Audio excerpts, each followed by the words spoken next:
Not yet. All right. I can get this set up here. Hello.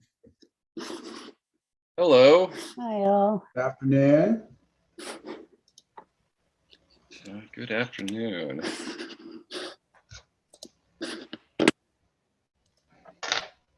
Lance, you look too comfortable. Hey, I everybody. feel comfortable. Afternoon. I'm ready for my Brown Act training. I see that.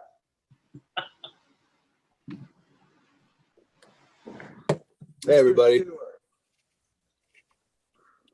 Am I unmuted? Yeah.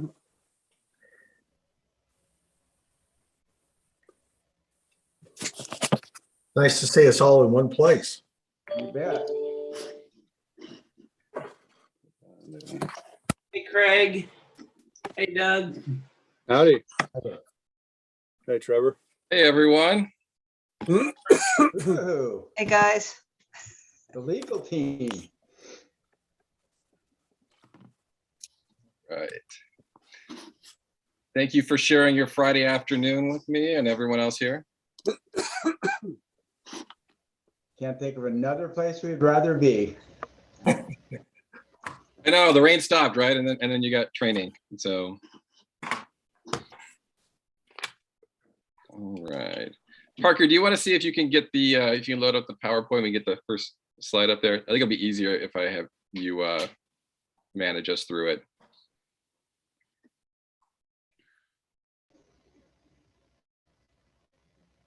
How's that look? Is that the wrong? It looks good. Yeah. Okay.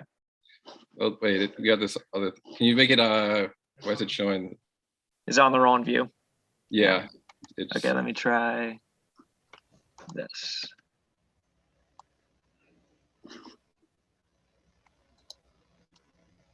And if I, while you're doing that, if I can ask the person who's logged in as Rebecca, I apologize if you're on one of our commissions and I don't know you, but for the minutes, can I get a last name?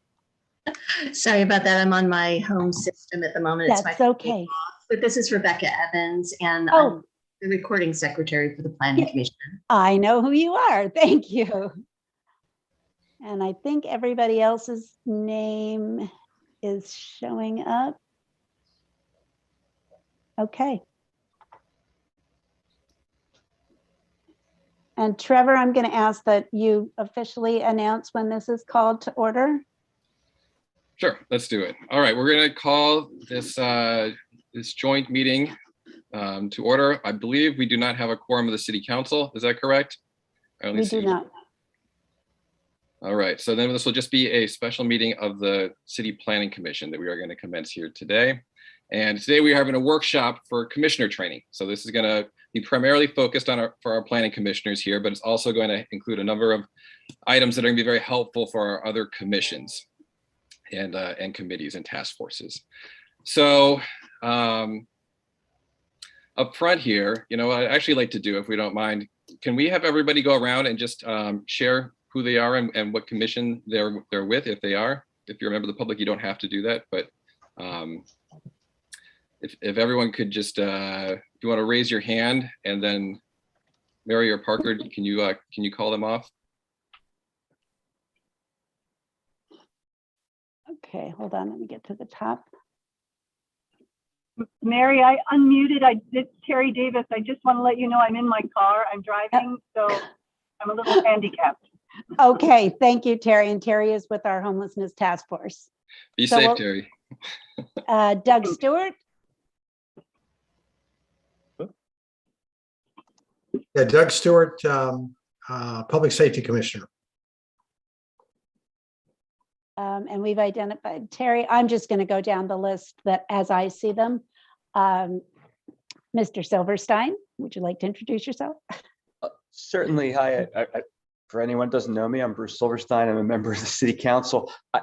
After the introductions, I do have a question. Since this is Brown Act training, I have a question about this meeting, but I'll wait until everybody introduces themselves. Thank you. Mr. Wetton. Hi, I'm Mark Wetton. I'm a planning commissioner. Okay. And Mr. Hill. Craig Hill, howdy. planning commissioner. Depending how long this goes, I may have to leave early to get down to the real city hall. Okay, thank you. Dennis, Dennis Robert Smith, Planning Commissioner, honored as all get out. Thank you. thank you. Ms. Bradley, Barbara Bradley, Wastewater Advisory Committee. thank you. Mr. Woodward, Brent Woodworth with the Public Safety Commission. okay. Paul Davis, Paul Davis, Homelessness Task Force. Appreciate everyone's time. thank you. Mr. Haldeman, you're muted.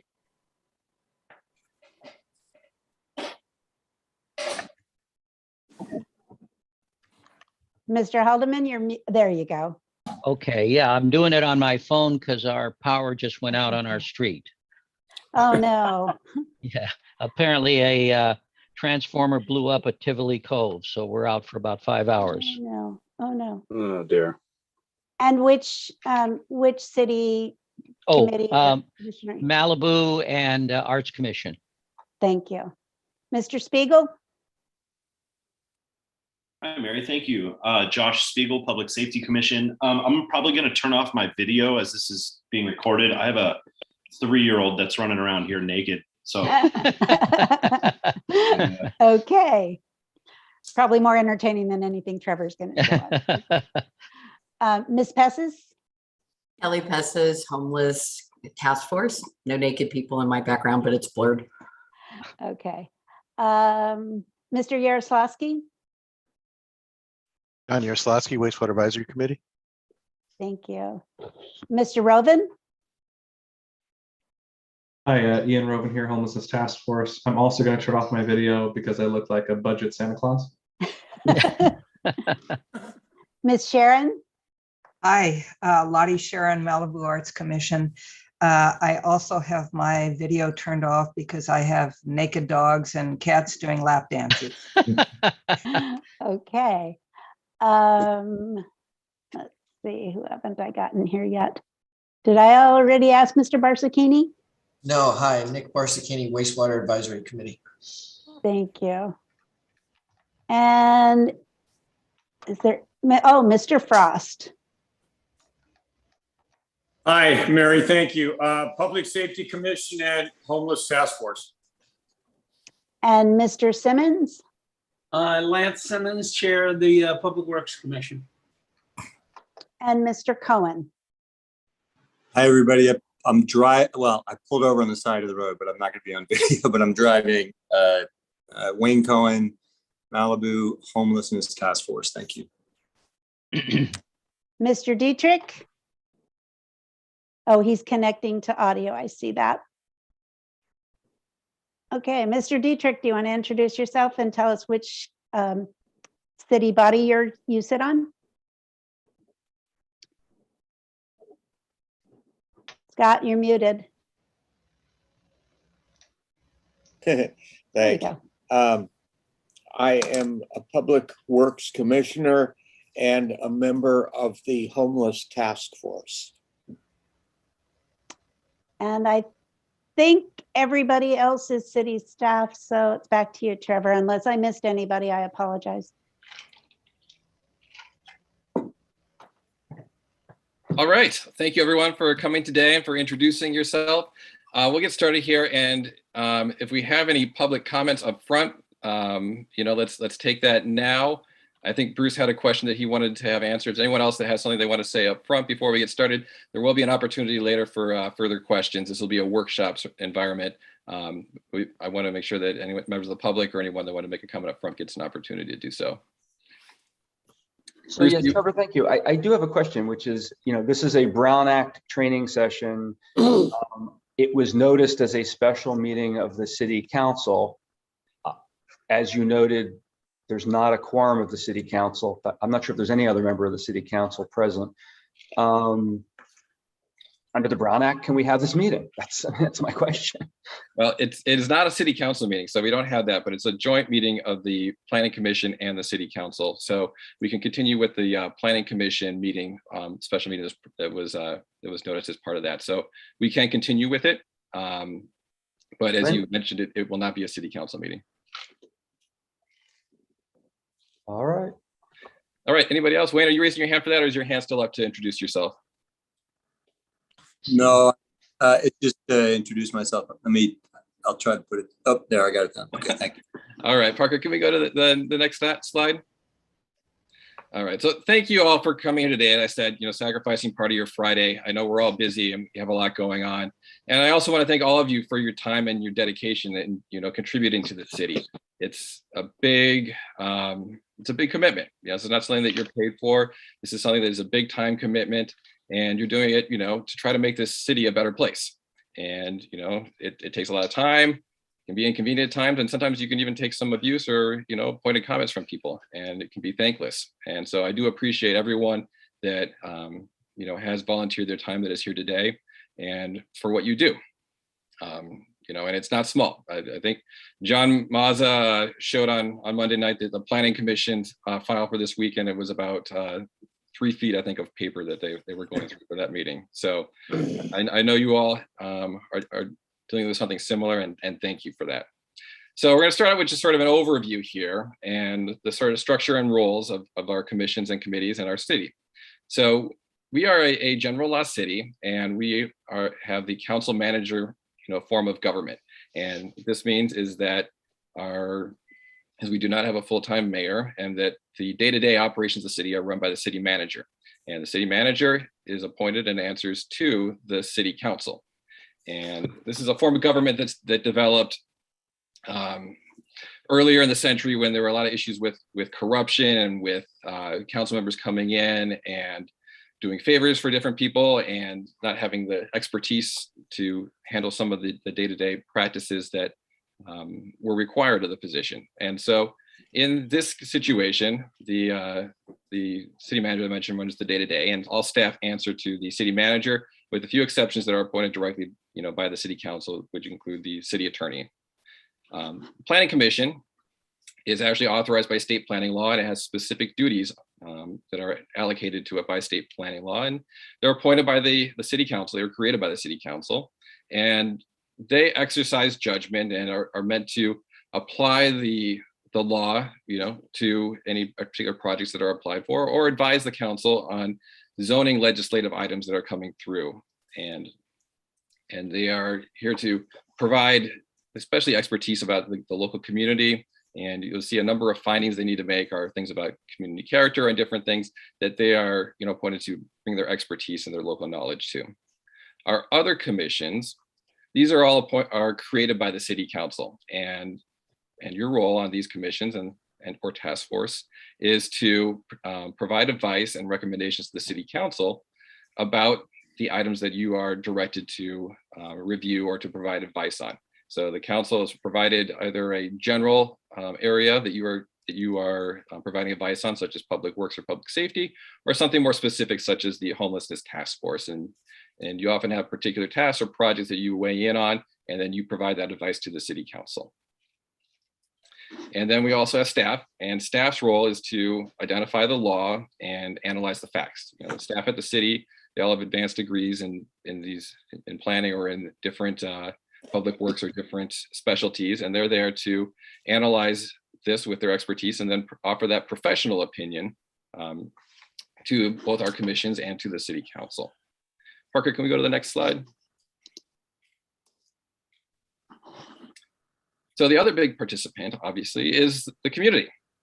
And the community's role here is to be skeptical, to evaluate items, whether it's legislative or is it a particular project is coming before, add insights and give advice, about different items and what their opinions are and what they can see as different impacts or things that may not be obvious. This is a reason that we have a public forum, so everybody can come in and everyone can participate in any type of project that's coming before the city or any type of legislative item. And then when we have an application that's coming forward, then the applicant also has a role, and that is to propose projects that comply with the municipal code and our local implementation plan, our local coastal program. And then also they need to provide evidence to support the findings that need to be made. So they have the obligation of bringing that evidence forward and presenting it. Parker, can we go to the next slide?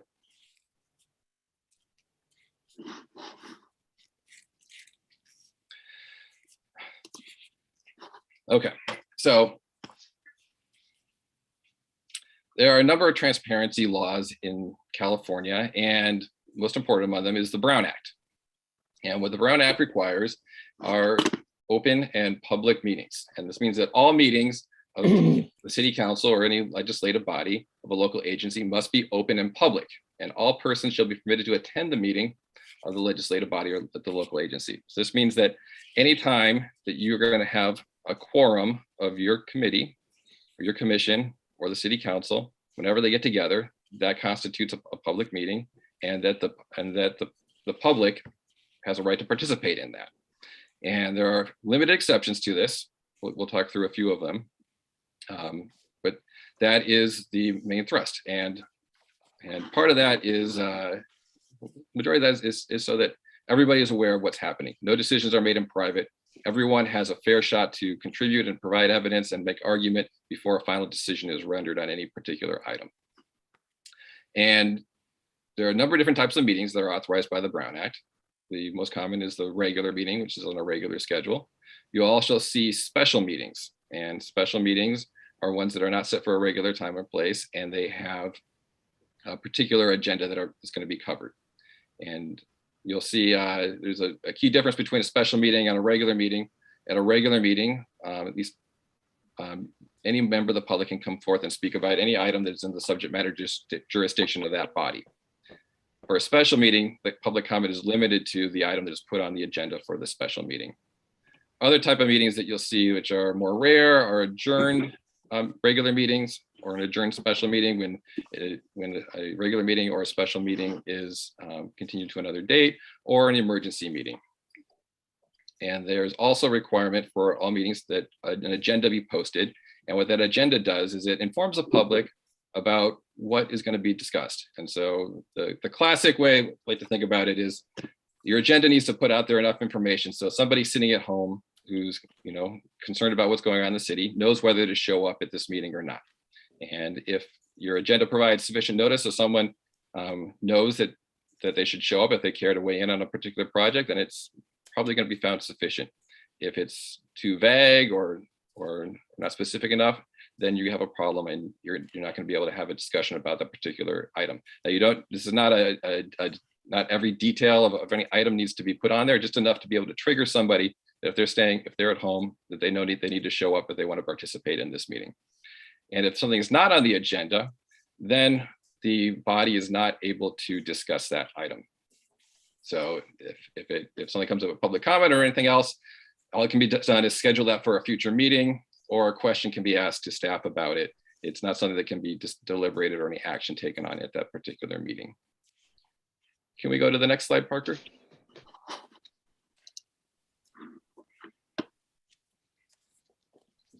So what is a meeting?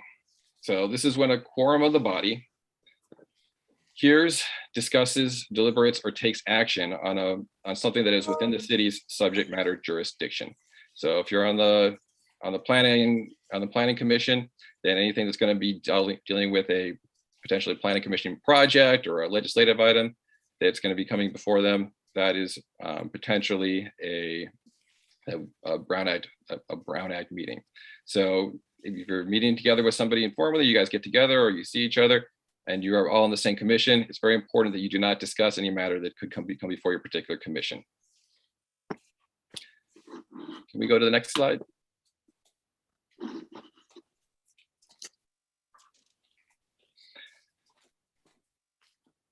So this is not to say that you can't have any conversations outside of a public hearing, but you cannot have it with a quorum of the body. So you can have individual conversations with a member of the public or another person about a project. Someone can meet with you and speak to you about a project or an item that's coming forward and give you opinion or try to provide you some evidence about that. There may be an obligation to disclose that later, but that's not a violation of the Brown Act. An individual commission member or committee member can express a particular idea. That's allowed. And one-way informational communications to members of the legislative body are also allowed. So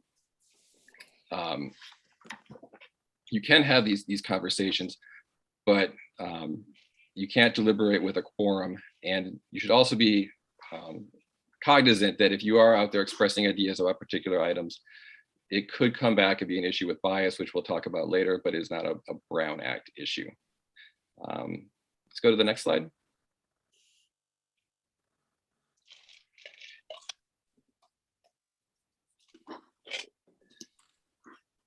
All right.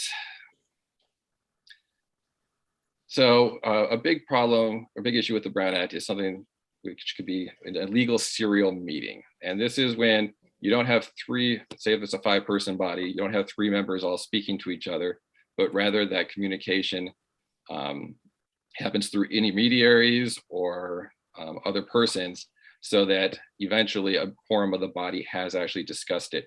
And to have that type of discussion outside of a meeting is specifically prohibited. If we can go to the next slide, you can sort of illustrate sort of what this can look like. So there's 2 main ways that this can happen. The first is called the daisy chain situation. That's the ABC at the top, and that would be one planning commissioner speaks to another one, and then that commissioner speaks to the third one. And in that case, you have 3 commissioners that have all discussed the same item, and that would be a Brown Act violation. The other potential situation was called a hub and spoke situation, and that's illustrated at the bottom.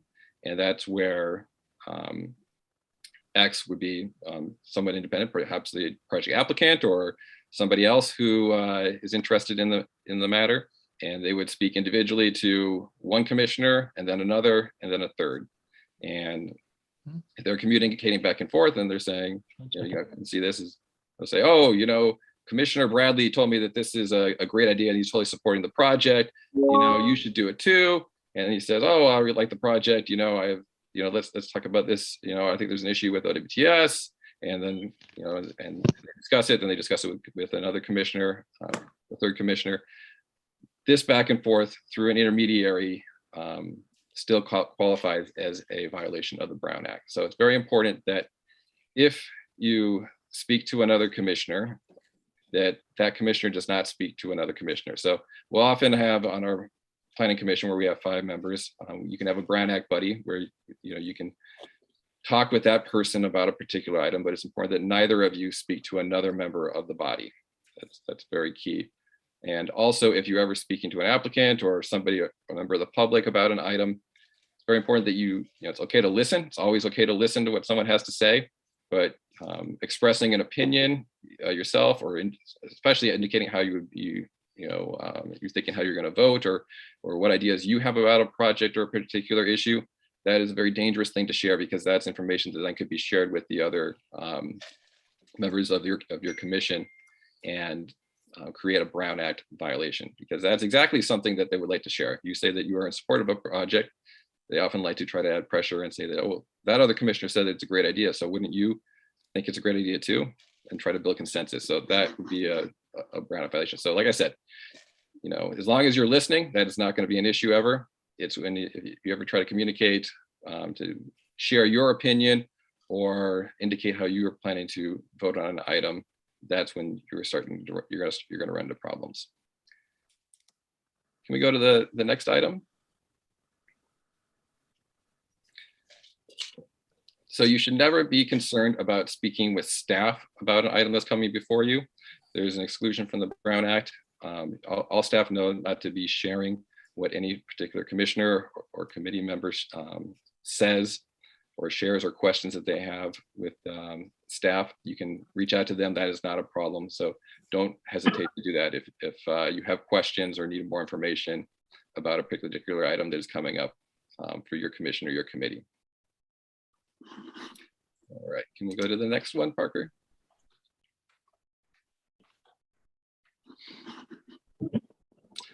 So we live in a modern society now with social media and other technological innovations that were not anticipated when the Brown Act was originally created. And this has created some new situations that it's important for everyone to be careful about. So you can use social media, but there are limitations about your use of this. And The first is that if a member of your commission is making a comment about a topic, you are not allowed to post on that comment itself. And if there's a post or made by a third party, not a member of your commission, one member of your commission may post on that, but it's recommended that we do not have any more commissioners make a comment after that comment has been made. This is sort of a new area and it's open to interpretation, but if that's interpreted as you responding to the other commissioner's comment, then we will run into a Brown Act problem. So the other thing to be concerned with social media posts or things like that is that it can evidence bias depending on what you're putting in your post. Say that you would prejudge an item that does come before you in the future, but we will talk about that later on when we talk about bias. Parker, can we go to the next? Okay. So some best practices to everybody wants to avoid problems with the Brown Act. And number one is please don't reply all to an entire commission or send a message to the entire commission. Staff will try to BCC everybody when they send out a communication, informational, otherwise being sent to the whole commission. But do not reply to all commissioners or distribute things yourself to the entire commission. And we just talked about online posts, so be very careful about that, about commenting on those. Can we go to the next one, Parker?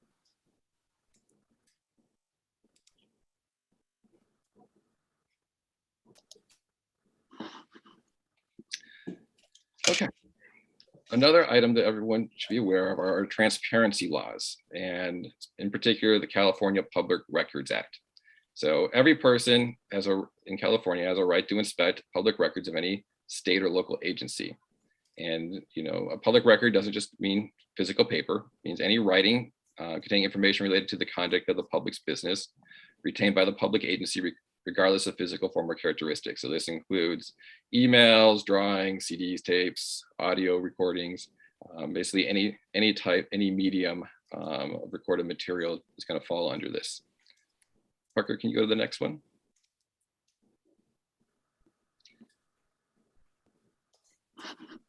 And there was a decision in 2017 called the City of San Jose versus Superior Court.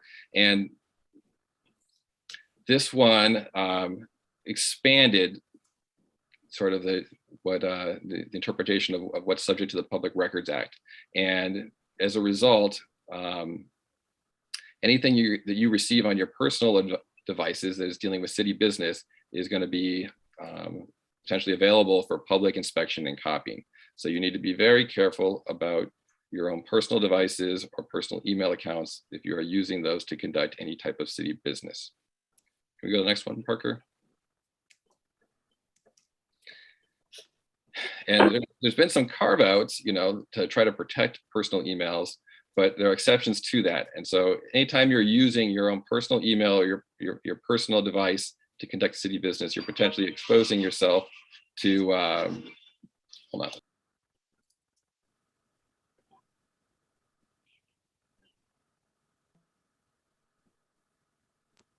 Anytime you're using that, you're potentially exposing yourself to having your personal email searched through, and that's probably something that you're not interested in doing. Can we go to the next one, Parker?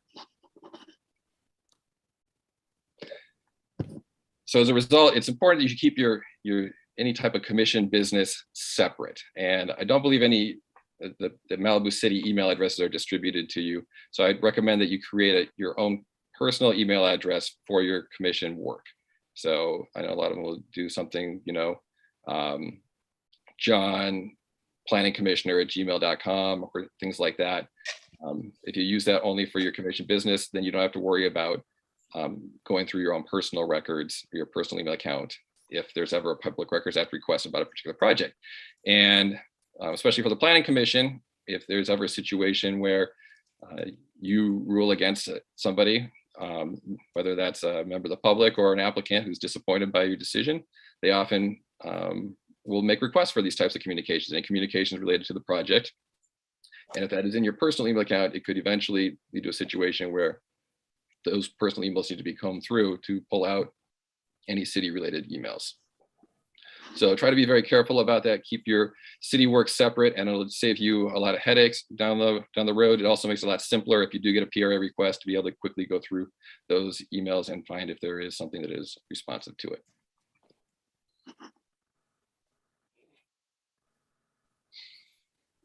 All right, I think we covered this about your personal devices. This includes text messages also, so just be aware of that as well. Can we go to the next one, Parker? All right, here's a hypothetical. All 5 members of a city commission are attending a conference. 3 of the members go out to dinner. Is this a Brown Act violation?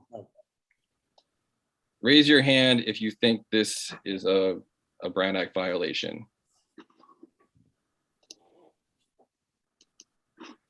I see Craig's got a hand up, and I see Bruce, and I see Troy.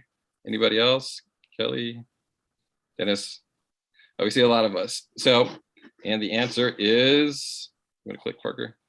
Maybe. So,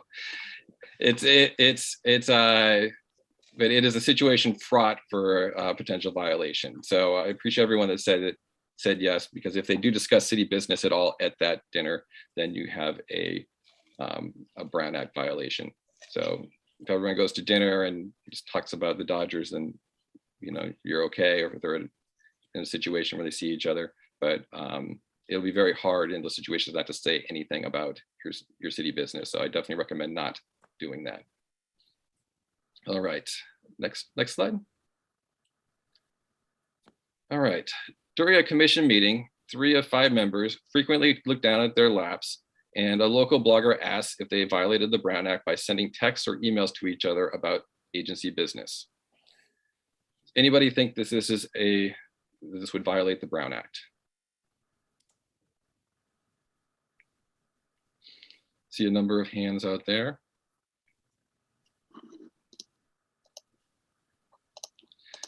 You want to click through? Yes. So if it did concern city business, yes. And this is our strong recommendation, is that you do not email or text during meetings of your commission or council. So this it's just something that it can easily create a Brown Act violation. And this is, if you're emailing with an applicant or somebody else, they could easily be referring to other people. You don't know who else they're talking to during that situation. And in any case, you need to be paying attention to what's going on there. And if you're in the middle of a public hearing, anything that is being presented about this needs to be presented as part of the public hearing. There's no private communications. The record consists of what's presented during the public hearing portion of any particular public hearing on an application before the planning commission or the city council. And you can click one more, Parker.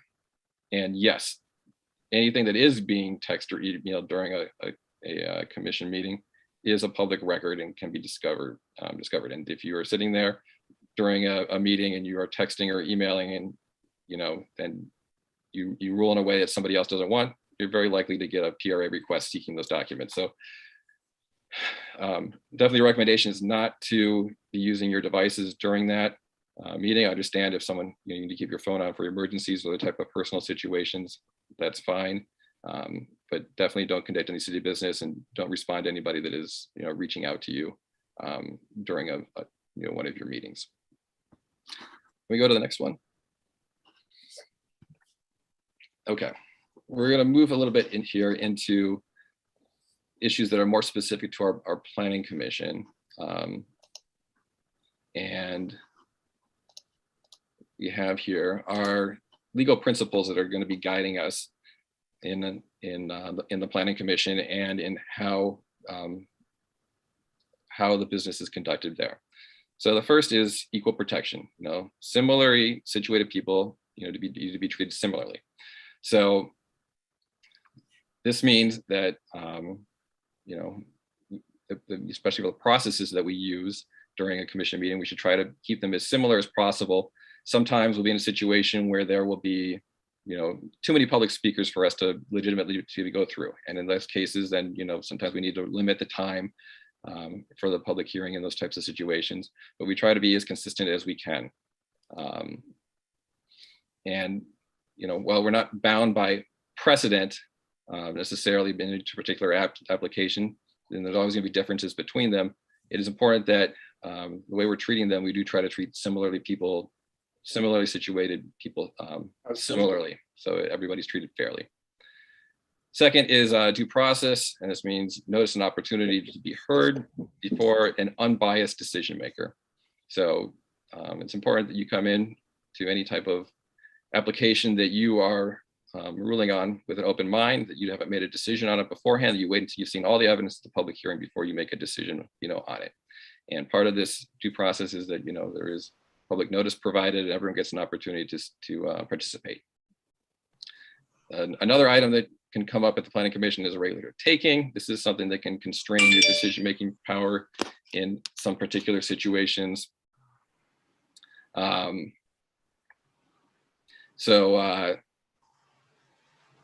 it's a complicated situation evaluating what those are, and the city's attorney's office will help you if that comes into a situation. But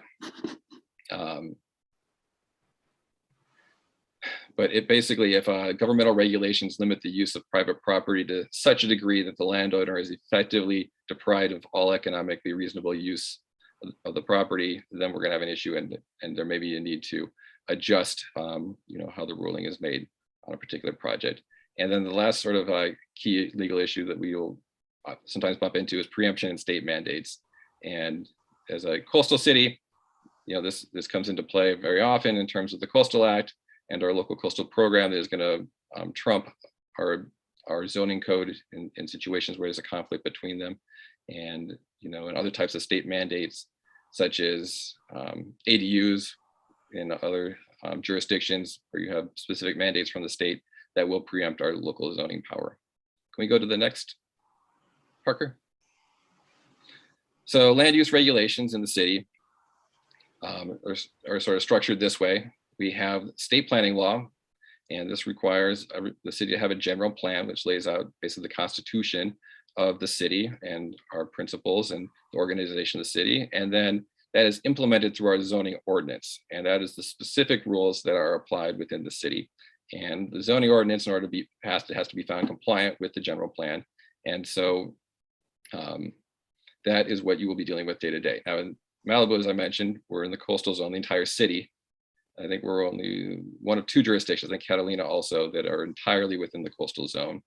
And that means that we have a local coastal program, and the local coastal program includes those portions of some portions of our zoning code and our regulations. And that needs to be certified by the Coastal Commission as being in compliance with the Chapter 3 principles that of the Coastal Act, and make sure they're found in compliance with that. And then when it comes down to the very smallest level, is we're dealing with permits, and these are coastal development permits under the LCP, conditional use permits, and other municipal code approvals. And these approvals do run with the land. Parker, can we go to the next one? So fair hearings. This is something that's very, very important. You know, that we have a fair hearing, and also that it also appears fair, that there's no appearance of impropriety. So everyone feels that whether or not they like a decision, that that they were treated fairly by the process and what happened there. So that's why we announced the procedures up front about how any particular hearing is going to be run. And these are actually published in our agenda. And then we adhere to these rules, unless it would be unfair to do so, or we have other types of problems, such as time constraints, where we need to, you know, limit what the time that is allocated to different speakers. We want to maintain an environment that's welcoming to everyone, including unpopular views. We want to listen to everybody's opinion, but we have to rely on facts. In order to make your decision, it has to be based on facts only. It can't just be based on opinions from different people that like a project, they don't like a project. We need to have our findings based on evidence. And then we want to focus on the relevant issues. You know, what are the findings that you need to make? Then state your reasons. And then you want to include any ex parte disclosures. So if there's any information that you received it's not in the staff report or the public record, it's important that you disclose that up front. And the reason for that goes back hundreds of years, and that's based on the principle of cross-examination and the importance of giving an opportunity to anybody to challenge facts and information. There's not something made about, there's not some kind of secret information upon which decisions are being made. So an example of that is if you go out to a property and you visit and you notice that something was inaccurate in the depictions, or there's a protected tree that was not indicated like that on the map, you can raise it right there and you can say, oh, this was a coastal live oak right here. It's not listed. We know that needs to be dealt with. It can't be removed in this situation, or it needs to be replaced with a 10-to-1 factor. And then that gives an opportunity for everyone at the public hearing to speak up and say, actually, it may look like that, but it's actually a different type of tree that's not protected. So everyone gets a chance to sort of vet the evidence. There's not something that you're keeping internally to yourself and having that influence your decision. Parker, can we go to the next one? So findings. This is the most important part of your job as a planning commissioner, is making those findings. And they are laid out for you in the LCP and in the municipal code. And staff's job is to lay out what findings you need to make. And what you're looking at is you're looking for substantial evidence, and that evidence needs to support the findings, whichever way you're going to be able to say is whether I can make the finding, or if you're saying I can't make the finding. And this means relevant information that a reasonable mind might accept to support a conclusion. So evidence is facts, reasonable assumptions that are predicated on facts, and expert opinion that is supported by facts. Things that are not evidence are just argument, speculation, unsubstantiated opinion, or clearly inaccurate or not credible statements. Parker, can we go to the next slide? So this is why findings are important. This provides a written explanation of why, both legally and factually, that a public agency is making a particular decision. They also provide the commission with a framework for making the decisions and enhance the integrity of the administrative process. So everyone can see that it's being fairly processed. It's not a popularity contest of how many people like a project, how many people don't like a project, and it's not a mystery about why a decision is being made. The decision is coming down to is these findings were either made by the commission, and this is the evidence that they're using to support that, or they were unable to do it. They found that the evidence did not allow them to make the findings. And so these are sort of the compass, the guidepost to help guide the commission. It also keeps the commission on track from making a random leap from the evidence to conclusion. It allows you to sort of build the structure of the decision. And then it also enables everybody, the applicants or other parties, to evaluate, how the decision was made, whether it was fair, and whether they should seek, judicial review on something. And it informs the court about what happened. And well-reasoned findings and decisions, that can very well dissuade people from challenging a decision in the future when they see that there is evidence supporting this, and that's how the decision was made. So that process is the foundation of how these decisions are made by the Planning Commission. Parker, can we go forward? Next, talking about conditions. So if you have a project and you want to add conditions to the project, there's a few things to consider about it. And so the first is that there needs to be nexus between the condition that you're applying and rough proportionality. And this comes from the Nolan-Dolan string of cases out there. And it means that you can't put a condition on a project that is unrelated to the impacts of that project or the need to do it. So you can't make them pay $15 million to have a project that doesn't have really any type of negative impact or some kind of reason that you would need to have that. So they need to be related to that. And then the other key for your conditions are that they need to be enforceable. There's no point in putting a condition on a project if it's not something that actually can be enforced. And that can be difficult because when you have a project that is on private property, it can be hard to monitor these things. So it's something that you should be looking at anytime that you're dealing with conditions. Parker, can we go to the next slide?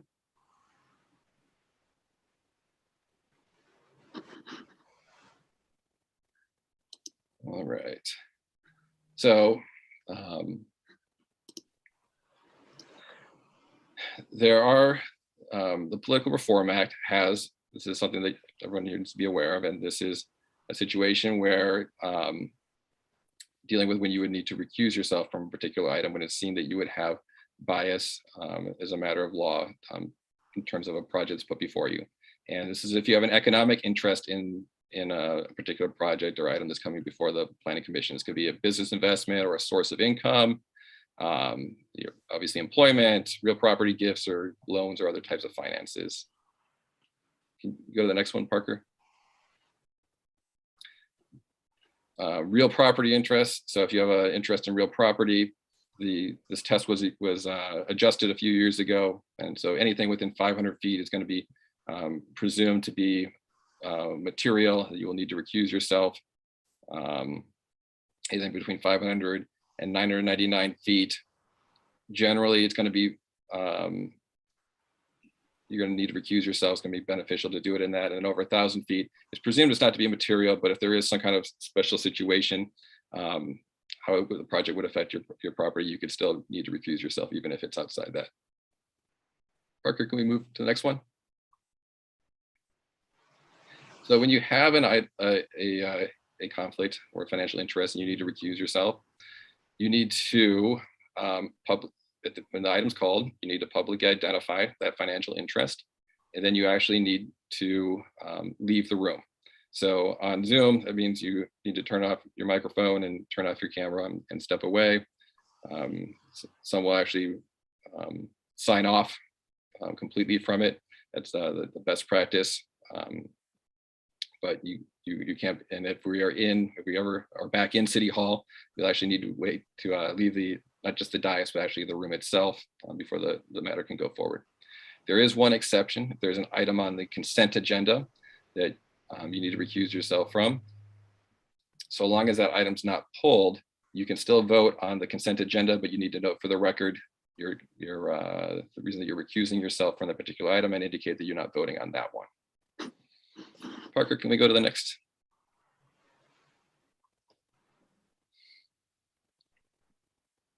I think we covered this, but this is the recusal requirements are coming from the obligation to have everyone have a fair hearing before an impartial decision maker.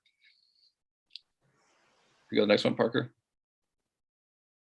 So the other piece, besides our statutory requirement to recuse yourself in situations where there's likely to be bias, is the common law bias doctrine, which is older, and then the FPPC rules and the PRA. And this is going to require you to recuse yourself if you have some type of personal interest that's going to that would create basically an appearance of impropriety to a reasonable person. An unacceptable level of bias would be apparent from it.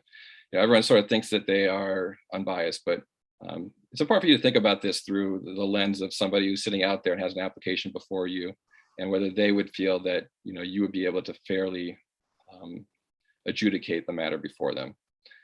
Can you go to the next one, Parker?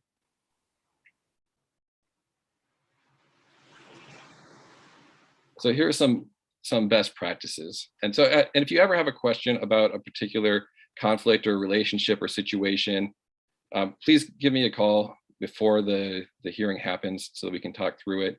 And that allows us to explore if there's any type of particular exceptions and get the nature of exactly what it is and be able to advise you about whether a recusal is recommended in that situation or if it's not. If you bring it up at the date of the hearing, it's better to do that than just ignore it. More often than not, that it'll be a situation where it'll be recommended in abundance of caution to recuse yourself if we haven't had a chance to fully explore an issue or a particular relationship or situation. So please let us know in advance if something like this comes up. If you have any question about any particular relationship you have with anyone coming before your commission. So here's some best practices. If you can't be fair, obviously don't participate. And then avoid statements before the close of a hearing. So any opinions you have about a particular project, you need to hold up about making a decision about a project until you've heard everything that's been presented at the public hearing. And you may have some thoughts about something after you read the material, but you can't make a final decision about that. And so before the public hearing is open, there's often there's an opportunity for you to ask questions of staff. And during that time, it's important that there is information, especially that you have a question about, that you get out there so that, you know, the public has a chance to comment on that. That's fair, and you should do that. But it's important that you don't get into a situation where you're arguing a particular position or you are asking questions that are going to evidence what could be seen as bias. That's something that is obviously going to be raised by somebody if there's a court challenge or otherwise by the disappointed party in any type of proceeding. And they will argue that that's evidencing that a decision was made before the public hearing was happened, and that that the commissioner that was asking those questions had a particular bias against a project.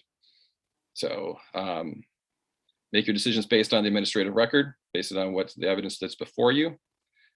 Avoid any appearance of bias. Pay attention. You know, especially on Zoom, this is something we need to, we're all around situations where there's distractions when we're in our homes. And it's important that everyone can see that you are paying attention and you are listening to, you know, what everyone has to say. Yeah, and above all, as I said, you'll be judged by your fairness and integrity, even if, you know, you disappoint someone. If you give a fair hearing and listen to them, you know, more often than not, you know, you'll get their respect. And that builds trust in the process and in the system and in the city. Can we go to the next one? Here's a hypothetical question. Planning Commissioner Brown rents an apartment month to month next to a property whose owner is seeking a variance to build a home that will interfere with his ocean views. Brown opposed the variance application before the planning administrator, which approved it. Smith appealed, and now the matter is before the Planning Commission. Can Commissioner Smith participate in the decision by the Planning Commission? Oh, sorry, it's supposed to be Commissioner Brown. Can the commissioner appeal the matter forward? I changed it to Brown from Smith since we have a Commissioner Smith, but I missed two of them, so I'm sorry about that. Does anyone think that Commissioner Brown can participate in the project? Good. No, obviously they would not be a fair and neutral decision maker. Can we go to the next one, Parker?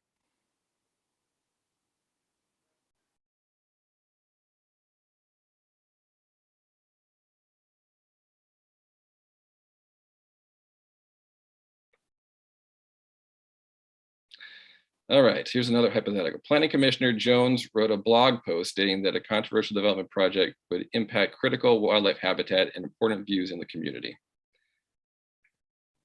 Can Commissioner Jones participate in the decision by the Planning Commission?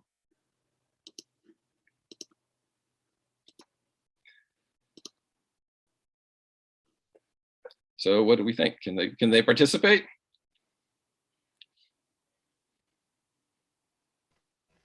No.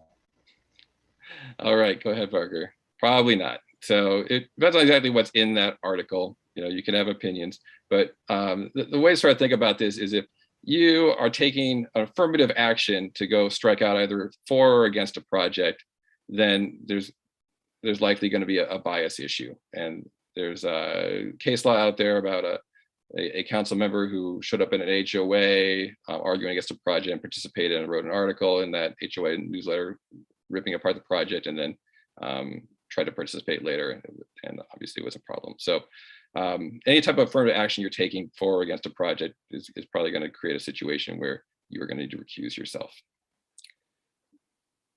which would make sense, because if you think about it from the perspective of somebody who has an opinion opposite of whatever your opinion was expressed, I don't know how you could think they could feel that you were making a fair and impartial decision on it. Can we go to the next one, Parker?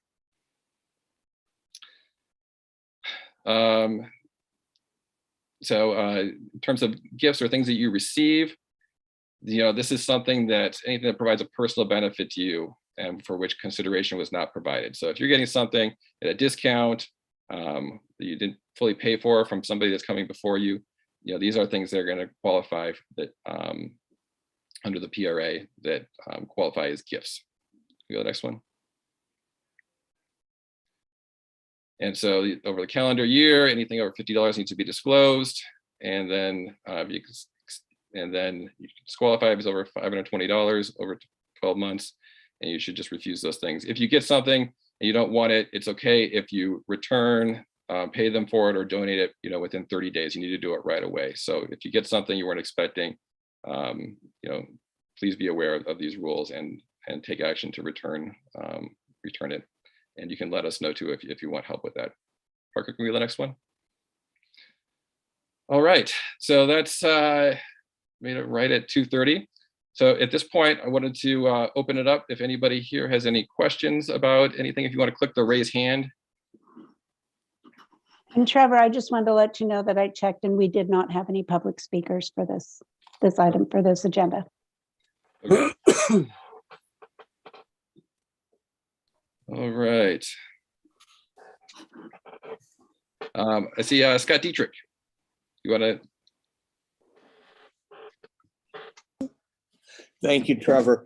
A couple questions. One, on that commissioner, that question that you posed, that someone had written that they thought a project was a bad idea because it was in an ESSA district or something. Okay. If maybe they've even run as say a councilman, woman, they've run on, I don't think any project should be approved that impinges on the environment. That's their platform. Now, they've expressed their opinion. That's why they were elected. And seems to me if they disclose that, they're not being inconsistent. They don't have any personal monetary gain in it. So I kind of disagree. I think that they should participate in something like that. Yes, Scott, I'm glad you raised that. It's a great point, and it comes into campaigning. So that's something that, as commissioners, we're not going to, have to deal with. But during a campaign, the candidates are allowed to have opinions, and you're absolutely right. And if you're in a forum and they ask a question, they can express their opinion about development or different things, especially in a general context, as you said. And there's nothing wrong with that. The problem becomes when they move from instead of expressing an opinion, or a general opinion, especially, to some type of advocacy or taking some kind of specific action against a project, such as, writing an article or doing something, affirmatively sort of moving against a project. That's when the issues start coming up. So it would be only a specific project as opposed to generally. Yeah, it's something that, we don't want to ever have our commissioners or council members excluded from an item. And if there is something coming up and there is something that was published beforehand, it's something we can look at. Was it published a long time ago? Is the project different at this point in time? Was it a general statement? Was it specific? Was this something that was, were they out there rallying people against a project, or is this at a candidate forum where, something was brought up and they just expressed, their opinion about it based on what they know at this point in time? Oh, okay. A second question, would you explain what's required for notice and agendizing things for a special meeting versus a normally scheduled meeting? Sure. The agendas for your regular meetings need to be published 72 hours in advance. So, okay. And that is something that's a regular date that everyone can depend on, showing up there. And so they expect that to be showing up. They have to be able to show up, and they want to be able to know what's happening. And you have, generally those are bigger meetings too. So, the agenda should be published farther in advance. A special meeting only needs to be published 24 hours in advance. And those are generally limited to a smaller number of items is generally how that would happen. And they're meant to deal with sort of special situations, thus the name. Okay. And the last part of that question, part two, is let's say 5 days prior to a meeting, I come up with a crazy idea. I would like to agendize a certain thing as a commissioner. Can I do that, or does it have to be done at a prior meeting? In order to add something to a future agenda, you're going to need to get consensus from your commission to put it on that future agenda. If something, some kind of emergency or something comes out In between those meetings, you can speak with staff about it. Staff does have some ability to things need to be added to an agenda, or if there's an emergency situation or something along those lines. But otherwise, individual, the council has an ability for an individual council member to add something to the agenda, but the other commissions don't have that ability. So if we wanted to do that, say, because I certainly can't contact the other commission members, but I could suggest go to the staff person in charge, and they could say, somebody wants to do this, do you all approve? Is that right, or is that not a good way to do things? But you should bring it up to staff. And so if it is something that sort of is a general nature, then they're going to say, bring it up at the meeting. And then if you need to deal with it more immediately than at the next meeting, then we can talk about having a special meeting to deal with it. If it's something that, like I said, it came up that must be dealt with at that particular meeting, then you can bring it to staff, and staff has some limited ability to add things to an agenda, and that could be a staff item rather than something. But we don't want to be building a meeting consensus, outside of the public, outside of the public meeting itself. Thank you. Thanks. Craig. Yeah, an observation and a couple of quick questions. When talking about what our role is, you had a slide early on that talked about exercising judgment and reflecting community values. And just to sort of clarify that, there's state code that talks about supporting the public interest. And you just mentioned something there that also referred to common law referring to public benefit. And the comment would be that the public interest is different from what the public is interested in. And so when talking about reflecting community values, to be aware that there are what economists would call externalities that are outside the model that the rational actor would be concerned about, often environmental things and public goods that are beyond the scope of anyone's particular individual attention, or cumulative impacts that any given individual thing might be fine, but in total they create some other issue. So just to say community values, the public interest is not just what people are coming and talking to you about, or what's on people's minds, but there's something deeper than that that nobody might be thinking about. So that's just an observation. I'd say absolutely, Greg. That's part of your role on a commission, is looking out for the greater interests. And it's not a popularity contest of who shows up at that meeting. You're looking out for you've been appointed to these positions because of your knowledge and expertise, and your ability to sort of be able to speak up for people that maybe not be there, but reflect, especially when you talk about something that's a neighborhood character or something, what that means. It's easily defined, and that's why local zoning and local control is so important, because the state doesn't understand how our community is organized and what values are important here.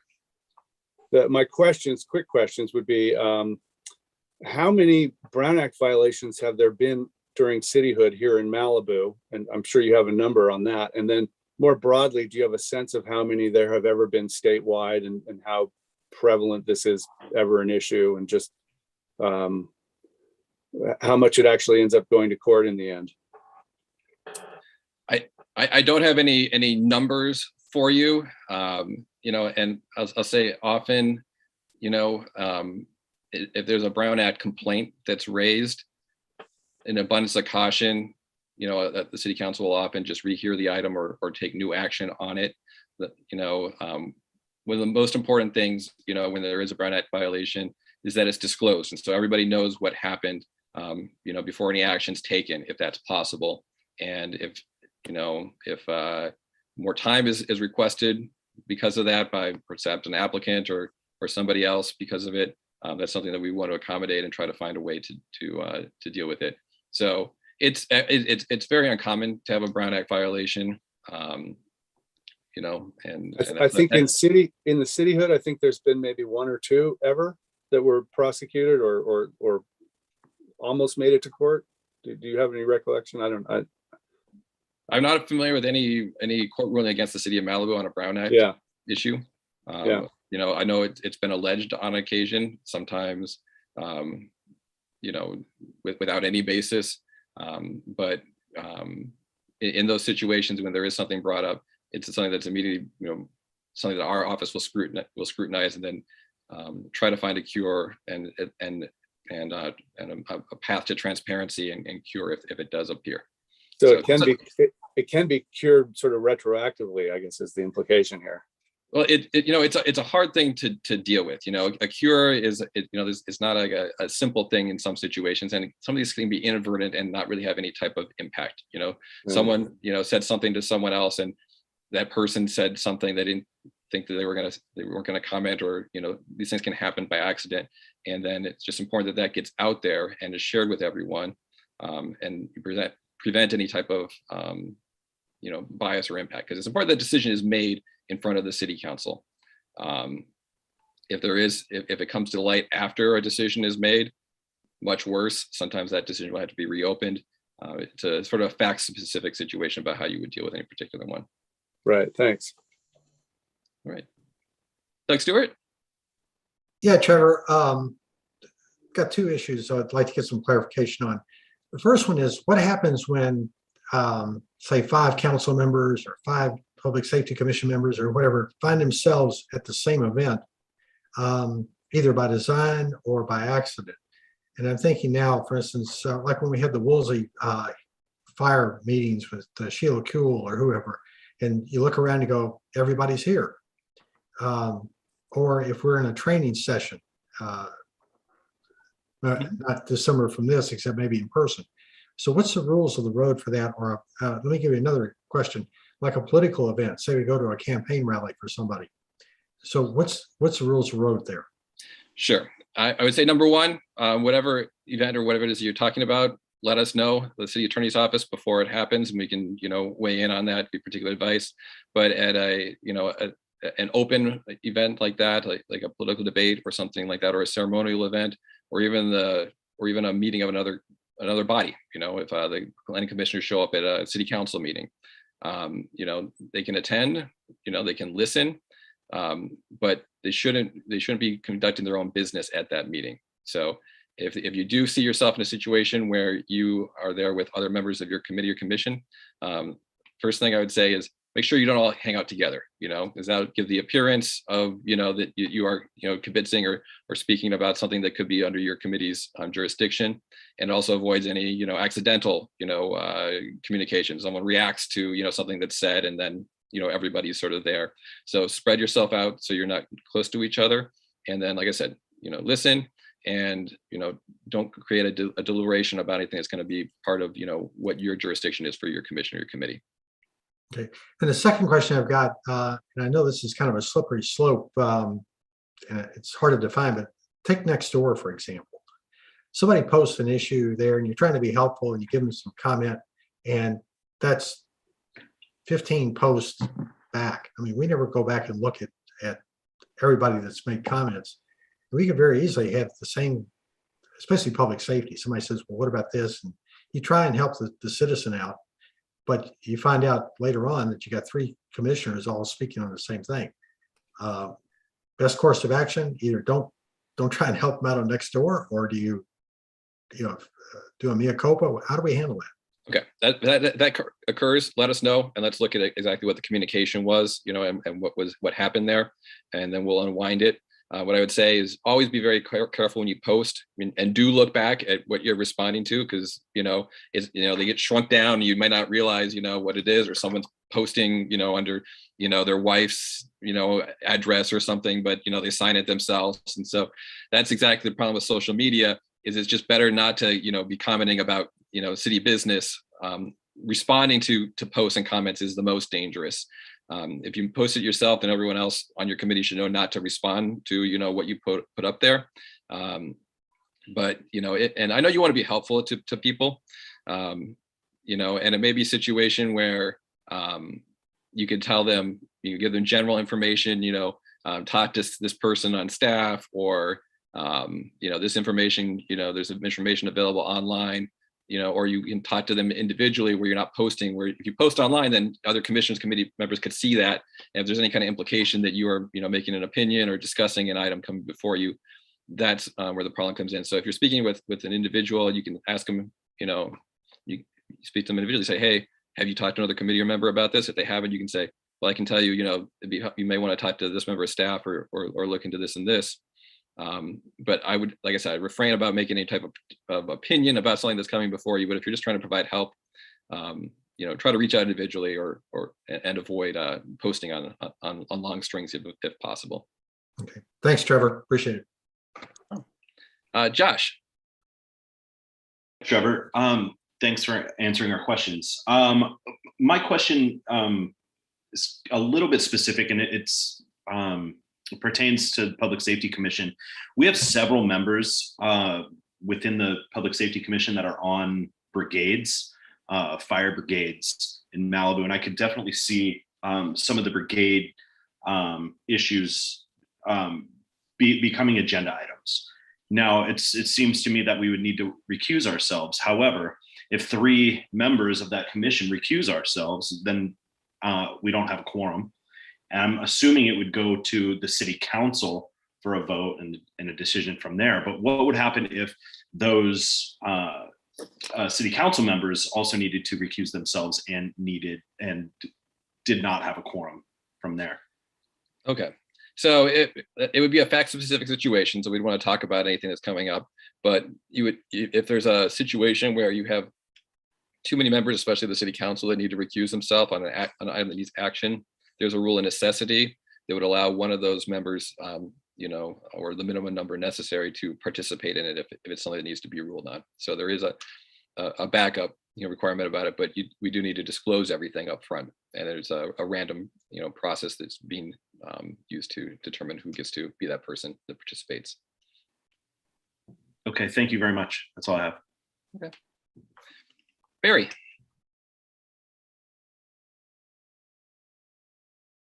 Barry, you're muted. I can't hear you. How about that?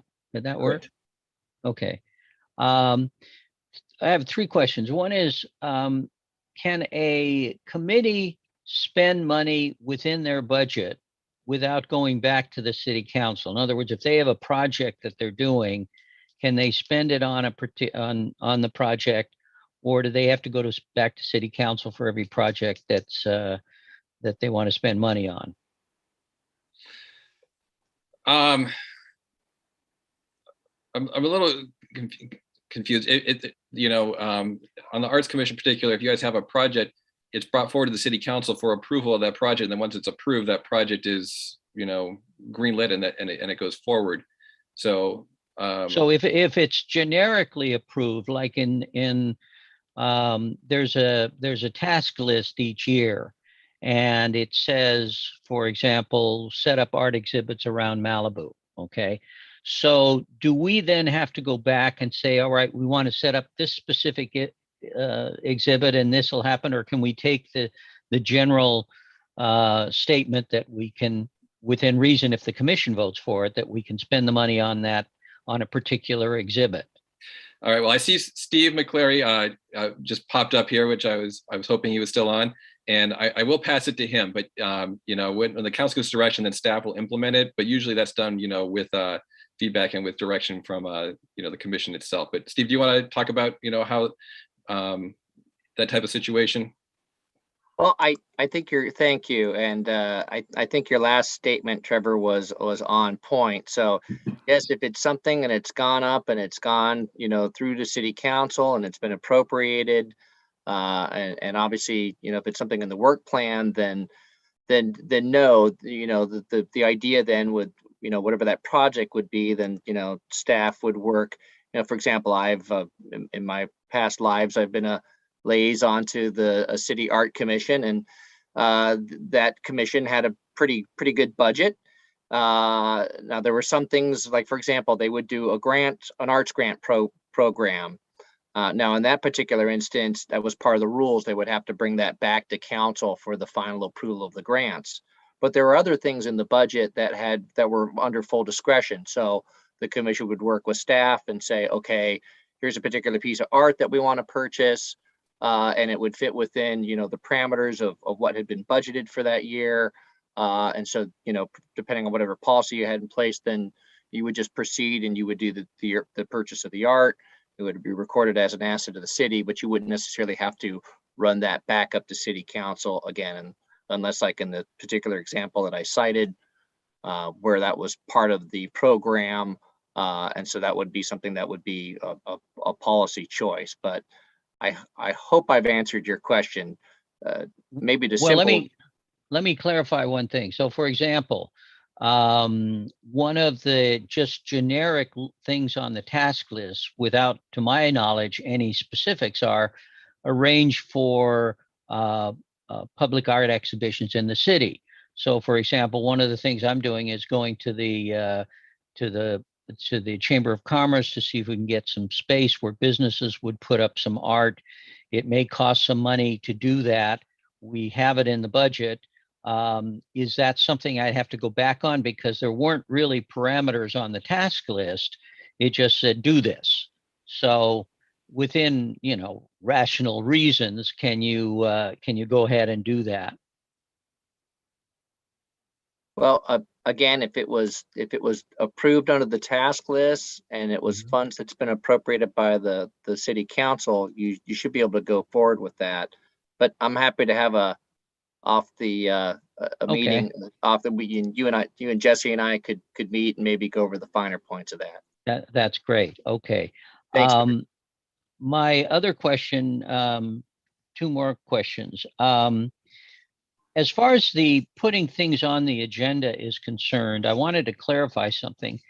If in between meetings, somebody wanted to put something on the agenda, would they call the head of the committee, or would they call Jesse, or who would they call? How would it work? They should call Jesse. Okay. But they can communicate on a one-on-one basis with the chair of the commission to tell them that they're doing it, right? Sure. Yeah. Okay.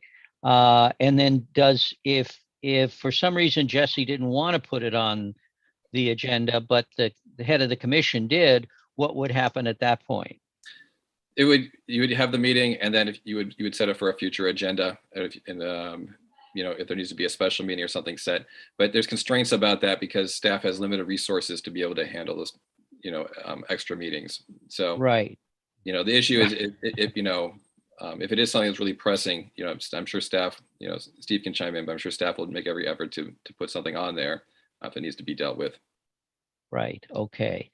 And finally, as far as the description of putting things on a separate email account, which is a good idea for the city, but does that then entitle the city to look into all the other email accounts you have because they happen to be on the same phone, or they happen to be on the same service or something like that?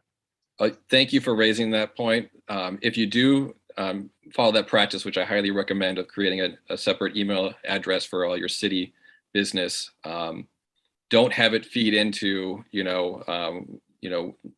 Outlook or one of the other programs that's going to send all your emails from all your accounts to the same thing. Keep it separate. Either log in on the web or otherwise use an app that you only use for that particular email address. Because if you do mix them all together, then there's a chance that if there's ever a PRA request or litigation over PRA request, that they could come in forensically, try to unwind that, and we'll try. The city will obviously defend, step in and try to keep what it can private. But if you have intermixed those things, then there's a good chance somebody else will get a look at it. So if you have say an AOL account and a Gmail account, if you feed everything into the Gmail account, they won't necessarily get into the AOL account, which may have your opinions about things on it, right? Or how does that work? What I'd say is if you anytime you're merging all your emails together, that's going to create the problem. So if you're keeping that city email, just keep it separate and don't have those messages mixed in with the messages from your other accounts. Okay, got it. Thank you.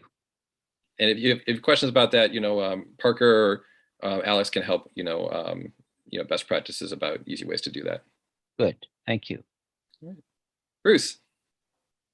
Yeah, I just want to say, when I first joined City Council, I did extensive research, and I continue to do it, on a lot of these Brown Act and Public Record Act issues. And for the most part, the law is clear as mud. So, I appreciate that the advice we're given is the conservative advice as to what is definitely permissive and what might be problematic. But, there's a lot of things that we probably are allowed to do that we're regularly advised we can't do. Just want to say that. Okay, well, that is, what we want. We don't want anyone to get any trouble, with the state about any of these issues or to get sued. And we also want to keep everything out in open forum. We want the public to be able to participate in these processes, and it's important that we have sunshine and daylight into, what goes on, at City Hall and for any particular project. And so that's always going to be our advice is, if there's different ways to go is to keep public as much as possible and keep us for sure in the right side of the line. All right, any other questions, anybody? Barry, do you still have a question, or is that from before? Oh, you're muted.